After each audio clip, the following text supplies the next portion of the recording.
Hi Dreamers, welcome back. So a couple of weeks ago, on Sunday, March 2nd, I participated in my very first market. I was a part of Mary's Mobile Market at Moore Park in Irmo, South Carolina, and I got to stand beside plenty of other wonderful artisans. Now, I've done a couple of pop-up markets for myself last year, but this is the first time I've signed up for and participated in an actual craft market. So I wanted to kind of go over the ins and outs of my experiences.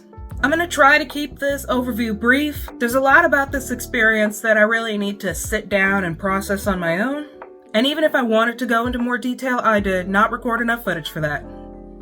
Jokes aside, this was a very interesting learning experience, and I'm eager to get into it, so let's get started.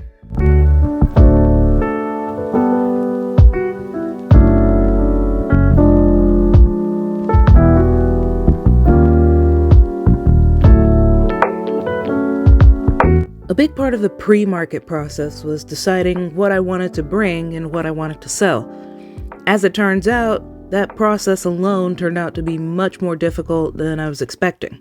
I'm still sort of in the middle of my product revamp, so I really needed to zone in on what I wanted to make. I had to figure out all of the new stuff that I wanted to bring along. Do I bring in the car coasters, the earrings, the badge reels, the pouches?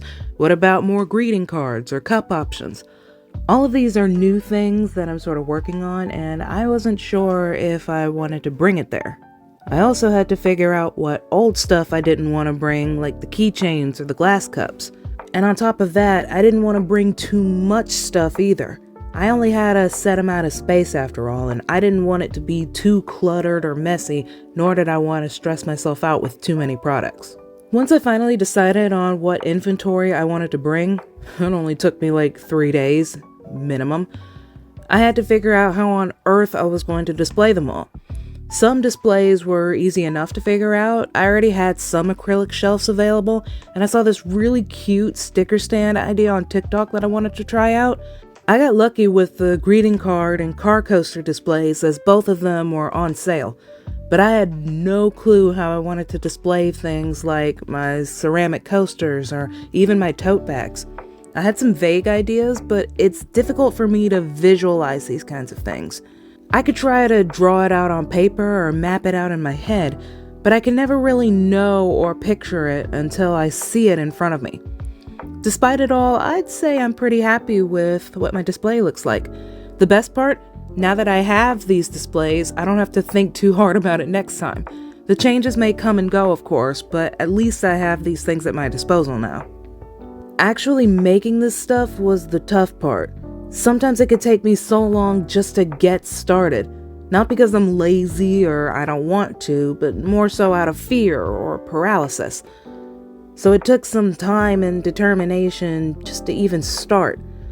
I began by making the sticker stand I mentioned earlier using a flat easel and some acrylic business card holders, and it actually turned out pretty nice. My one complaint, if you could even call it that, was that I did not measure things correctly when I was first planning this. I used the given measurements for each part that I found and tried to sort of math out how many business card holders I'd be able to fit. Didn't work. 16 sticker slots when you're hoping for 20 was a bit disheartening, but not too disheartening because it still looked pretty good.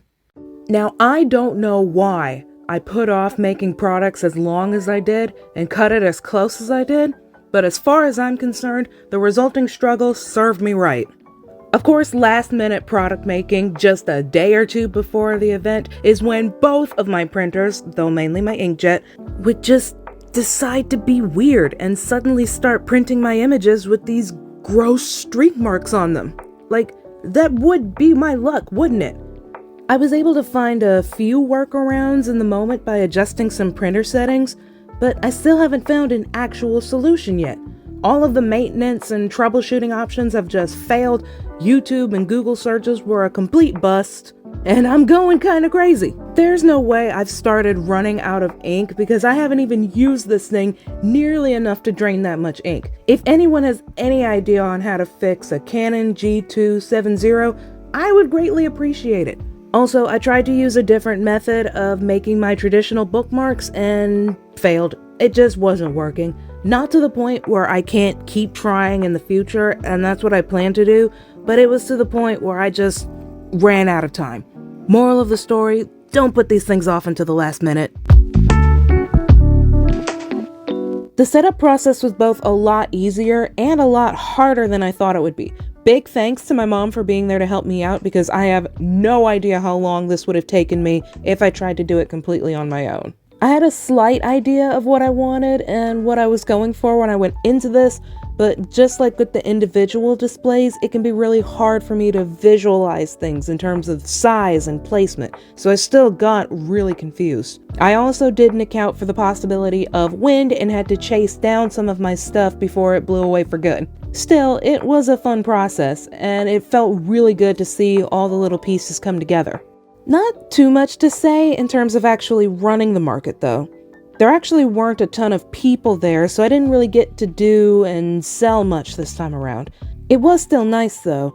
They had a couple of food trucks nearby, and we were right next to a band that was playing live music.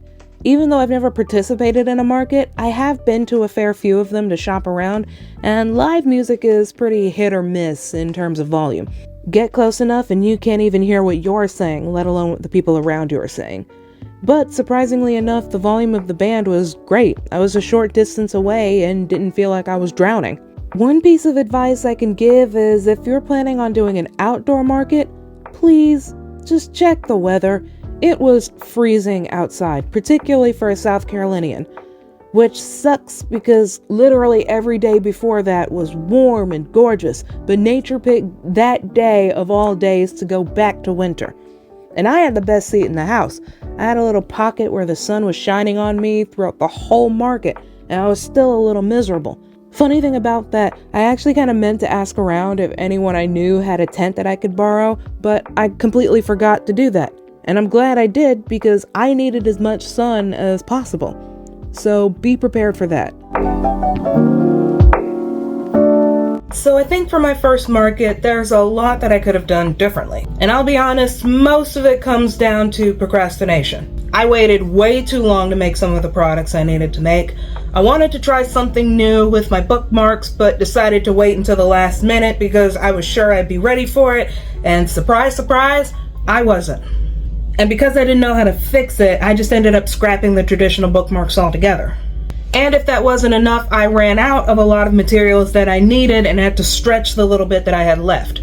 If I had started this earlier, I would have been able to order more sticker paper or more laminate paper, whatever else I needed to make this process a lot easier than it was. I also got to bring home a barcode scanner from a friend of mine and forgot to try to set it up until the day of. And wouldn't you know it, it didn't work.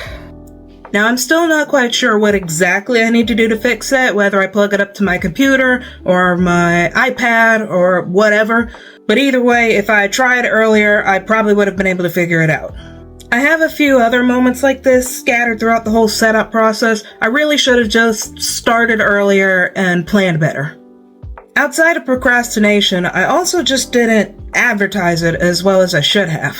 I did try to do a little bit of a Get Ready With Me series on social media during that last week, but I got so bogged down with making products and the printer acting up that I couldn't really focus on recording anything beyond day 2.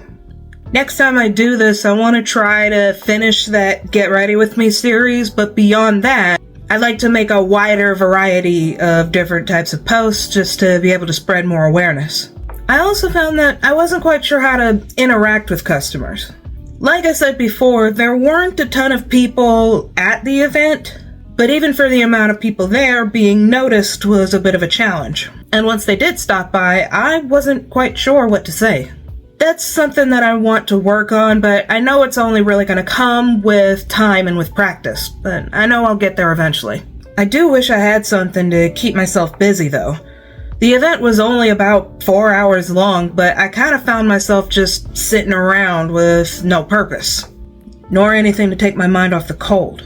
Probably should have been recording more footage so I could use it in this video, but I still don't quite know how to do that. And I've heard that it can be a bit of a turnoff to see vendors on their phones instead of actually being engaged at the event. I'll for sure be taking some notes on that as well. Overall, it was fun. I may not have sold much, but it was a great experience, and I got to learn a lot from it. I think I now have a better idea of what to do and what not to do, as well as what I want things to look like going forward. And hopefully I'll be able to do much better for my next market coming up on Saturday, May 10th. It's a Mother's Day market at the same place, and I'm really looking forward to it. I'll have more info on that next time, but until then, stay creative, and I'll see you all later. Bye-bye!